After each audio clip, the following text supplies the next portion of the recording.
ছাত্ৰ ছাত্ৰীসকল জ্ঞানাংকুৰ the learning hub চেনেললৈ তোমালোকক স্বাগতম জনাইছোঁ। আজি মই তোমালোকৰ আগত অসমীয়া ব্যাকৰণৰ বাক্যৰ ওপৰত কিছু আলোচনা কৰিম। প্ৰথমে আমি বাক্য কাক বোলে জানি লওঁ আহা। দুটা বা তাতকৈ অধিক পদ লগ লাগি এটা সম্পূৰ্ণ অৰ্থ প্ৰকাশ কৰিলে তাক বাক্য বুলি কোৱা হয়। উদাহৰণ হিচাপে অসম আমাৰ আপোন, সি ভাত খায়, ল'ৰাবিলাকে পথাৰত খেলিছে। এনেধৰণৰ অৰ্থপূৰ্ণ শব্দৰে একোটা একোটা বাক্য গঠন কৰিব পাৰে। বাক্যক তিনিটা ভাগত ভাগ কৰা হৈছে। 1 নম্বৰতে সৰল বাক্য, 2 নম্বৰতে মিশ্ৰ বা জটিল বাক্য আৰু 3 নম্বৰতে যৌগিক বা সংযুক্ত বাক্য। সৰল বাক্য, যি বাক্যত এটা কৰ্তা আৰু এটা সমাপিকা ক্ৰিয়া থাকে তাকে সৰল বাক্য বোলে।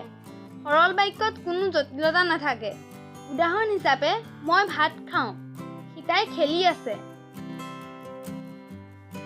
2 নম্বৰতে মিশ্ৰ বা জটিল বাক্য, যি বাক্যত এটা প্ৰধান বাক্যৰ লগতে এক বা একাধিক অপ্ৰধান বাক্য ব্যৱহাৰ কৰি সম্পূৰ্ণ ভাৱ প্ৰকাশ কৰিলে তাক মিশ্ৰ বা জটিল বাক্য বুলি কোৱা হয়।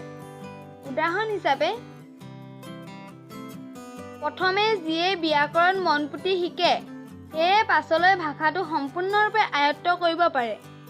এই বাক্যটোত প্ৰথম অংশ হৈছে সি পাছলৈ ভাষাটো সম্পূৰ্ণৰূপে আয়ত্ত কৰিব পাৰে আৰু দ্বিতীয় অংশটো হৈছে প্ৰথমে যিয়ে ব্যাকৰণ মনপুতি শিকে।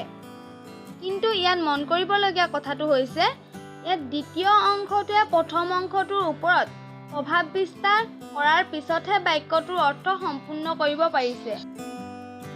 3 নম্বৰতে যৌগিক বাক্য, যি বাক্যত দুটা বা ততোধিক বাক্য সংযোজক অব্যয়ৰ দ্বাৰা সংযুক্ত হৈ থাকে তাকে যৌগিক বাক্য বোলে।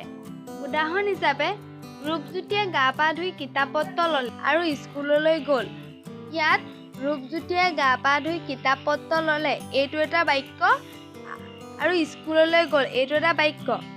এই দুটা বাক্যক আৰু এটা অব্যয়ৰ দ্বাৰা একেটা বাক্য গঠন কৰা হৈছে। আমি ইতিমধ্যে বাক্য কাক বোলে গম পালোঁ আৰু বাক্য কেইটা ভাগত ভাগ কৰা হৈছে তাকো গম পালোঁ। এতিয়া আমি কোনো এটা বাক্য কেনেকৈ সৰল বাক্যলৈ পৰিৱৰ্তন কৰে চাওঁ আহা। 1 নম্বৰতে মই যেতিয়া পঢ়িছিলোঁ তেতিয়া সি খেলি আছিল। সৰল বাক্য, মই পঢ়ি থাকোঁতে সি খেলি আছিল। 2 নম্বৰতে যিজন লোক অকৃতজ্ঞ তেওঁ ক'তো আসন নাপায়। সৰল বাক্য, অকৃতজ্ঞ লোকে ক'তো আসন নাপায়। জটিল বাক্যলৈ পৰিৱৰ্তন কৰা নিয়ম। 1 নম্বৰতে বিদ্যাহীন লোক পশুৰ তুল্য। জটিল বাক্য, যি লোক বিদ্যাহীন তেওঁ পশুৰ তুল্য।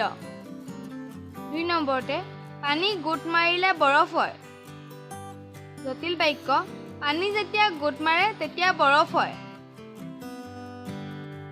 এতিয়া যৌগিক বাক্যলৈ পৰিৱৰ্তন কৰা নিয়ম। যদি মনোযোগেৰে পঢ়া শুনা কৰা তেনেহ'লে পৰীক্ষাত পাছ কৰিব পাৰিবা। যৌগিক বাক্য, মনোযোগেৰে পঢ়া শুনা কৰা আৰু পৰীক্ষাত পাছ কৰিব পাৰিবা।